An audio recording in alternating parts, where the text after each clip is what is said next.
আলহামদুলিল্লাহ, চমৎকার একটা কথা বলেছেন। কি বললে? আমরা যে গান শুনি তাতে কি ক্ষতি হয়?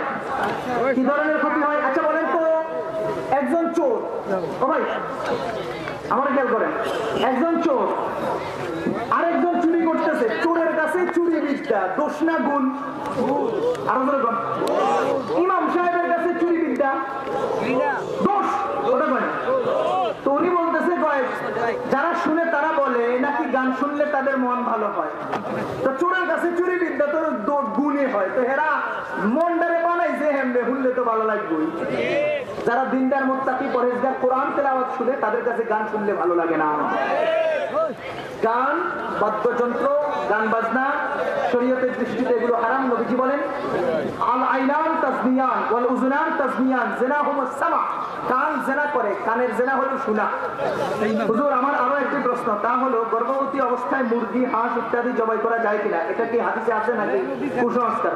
গর্ভবতী অবস্থায় মুরগি, হাঁস ইত্যাদি জবাই করা যাবে, তাতে কোনো সমস্যা নেই।